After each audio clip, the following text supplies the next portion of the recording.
Hey, what is up, headhunters in hashtag the her?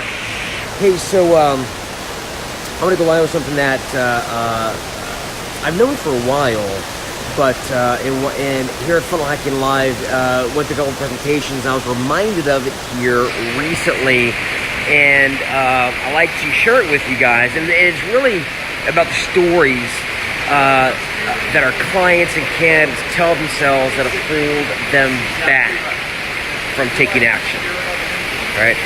So, for example, if anybody's ever seen one of my older webinars, or even some of my current webinars, you know, I tell a lot of stories, and in my videos I also tell a lot of stories as well. Let's see, by the way, hey, what's up, Gina? So, anyway, tell a lot of stories, right? And one thing that, and I'm sure a lot of you guys have heard of storytelling or selling by storytelling. It's a very powerful way of selling. Hey, Gina, you don't look older at all. Thank you. Thank you. Who can believe I'm actually 44 years old? But anyway, so about stories, right? So what I've learned over the years is that we not only do we sell these stories, but we also hold ourselves back through the stories we tell ourselves. And the stories in our head come from the experiences that we've lived, right? The experiences, and oftentimes the bad things that happen to us, right? Because no one ever, no one ever wakes up or no one ever looks in the mirror and thinks, I'm where I thought I'd be, right? We always feel held back. It's usually the stories that hold us back. So think about this, right? Usually to sell anybody anything, any sort of transformation, which, again, I talked about this in my last live today. What we do is we sell transformation to our clients. Yeah, we always talk about how we transform candidates' lives. Yes, we do, but our clients are the ones that foot the bill. They're paying the money. They are our clients, right? And we have to really start thinking about how we transform our clients' lives through the talent that we provide, okay? So when we're telling stories to our clients, right, in order to sell this sort of transformative process, like, so for example, for the Kinetic Group, I saw the SAP Rockstar Delivery System. It's kind of a cheesy name, but that's what I named it, right? They engage our services, and they pay an engagement fee up front, okay? They get this whole, my 7-step RDS system. They also get, and it's based on the 4 pillars, blah, blah, blah. So it's a whole, system that I have, that I've developed, right? And so I can sell them on this, instead of just a normal contingency search, I sell them on this and how you get this, you get this, you get this, but ultimately, those are just features, but the big benefit is it's going to transform your career and your life, because you'll be able to consistently hire top 10% talent time after time after time after time. And not only that, I'm going to train you on how to interview effectively, so you can make sure that you hire them. All right, so you can make sure that you assess them correctly. I'll make sure you're trained how to onboard them. I'll make sure that you retain them. I will provide a 1-year guarantee, and it's just something that it's a transformative thing. But for those that are used to contingency search, they usually just throw a search out to 4 or 5 recruiters, what they know. And so they're going to tell themselves stories to keep from buying into that service, okay? So usually how we sell that is we tell also through story.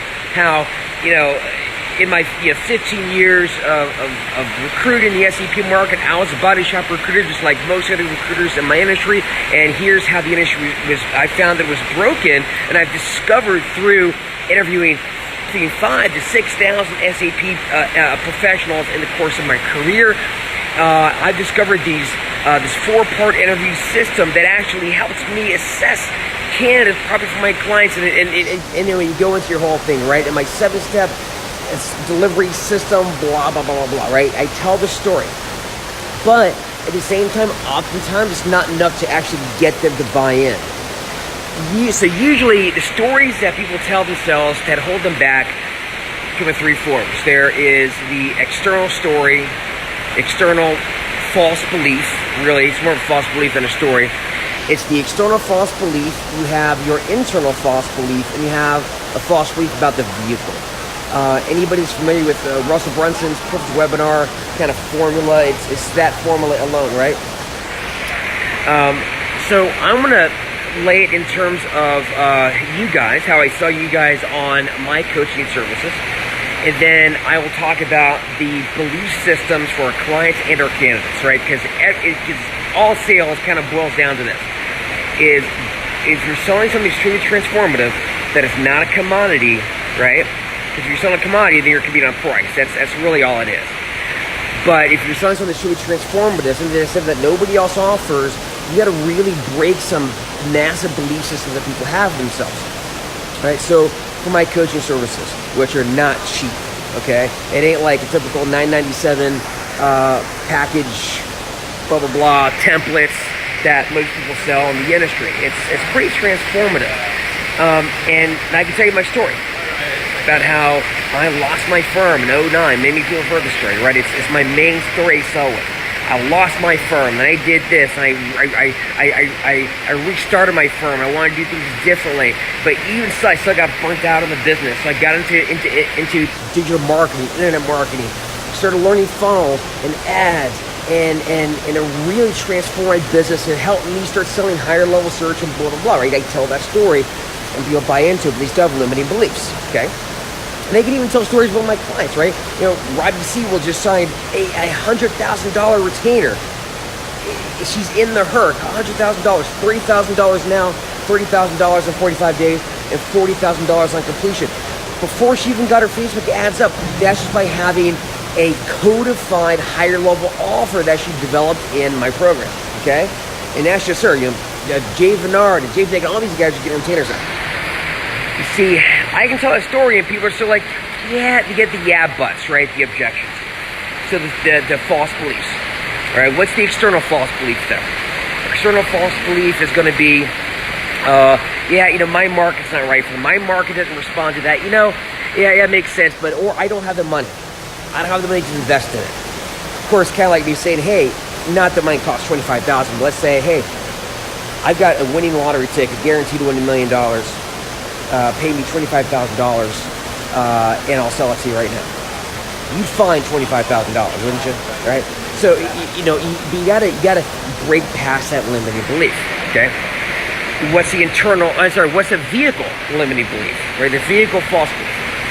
Vehicle is it doesn't work. My you know, Facebook ads don't work. The concept of omnipresence is obnoxious. So any of you seen that article that came out? That's a load of BS. Omnipresence is obnoxious. That doesn't work. People don't respond to this. You know, all these kind of vehicle false beliefs you have to bust down. And then you have the internal false belief, which usually is one of the worst ones and the hardest one to overcome. I can't do it. I can't create content. I don't know how to do it. I'm not a computer person. I'm not a video person. All those bullshit false beliefs that we tell ourselves that keep us from achieving our dreams, okay? And it's the exact same things that keep you from looking in the mirror and saying, I'm proud of who I am. I'm where I'm supposed to be, okay? So think about it from a client's perspective, right? Coming back to that. I tell the story about how in my 15 years in SAP, interviewing thousands of SAP professionals, I've developed a system that is almost guaranteed to de-risk their hiring decision. It costs a little more up front, but in return they get this and this and this and this and make the system. The external belief is, well, yeah, but we've always done it this way. I can't get HR or the president of the company to approve, engage, search, or whatever it is, right? So they can't.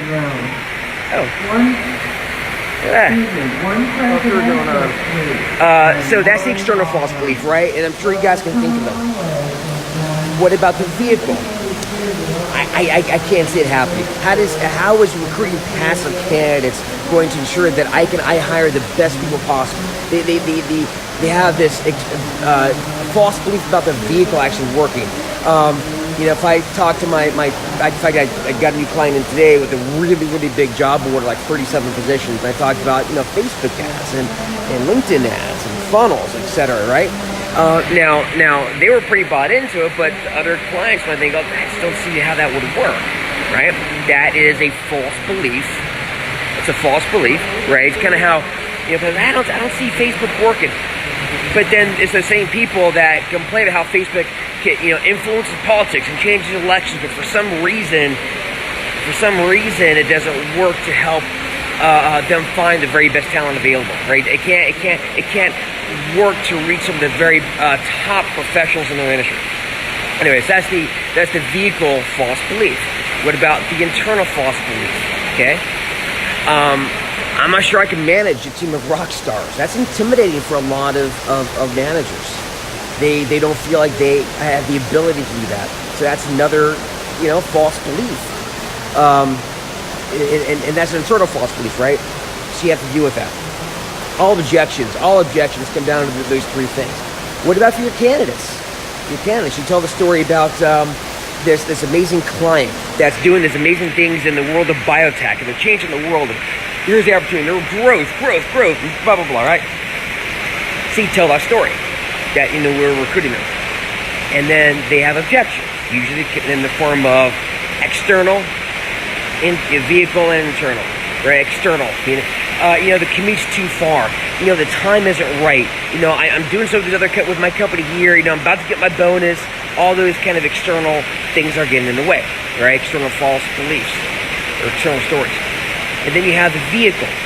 Yeah, the job sounds good, but you know what? I've heard things about this company. I don't think, they're not a great place to work. I don't see it happening, and I always don't see the growth there. I doubt the veracity of what you're saying. So those are some of the vehicle false beliefs. And then what about the internal? There's something that actually a lot of people, again, it's one of the pernicious objections we ever get is the internal false belief, right? They could be bought in to the company. They can be bought into the vehicle, the job. They can be bought in all that, but they don't believe that they can do it. It's too much pressure.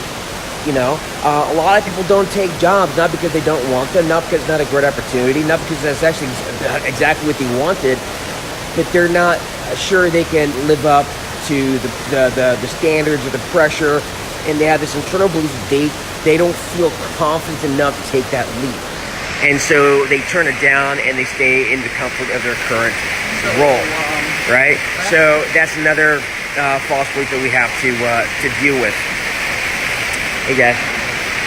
So that said, I'll have some more thoughts on this later, but it's something that I think would be a good exercise as you're selling your services to write down and think of what are the false beliefs. Like, for example, what is your main story that you're using to sell your service, whether you're selling a job to a candidate or whether you're selling your service to a potential client.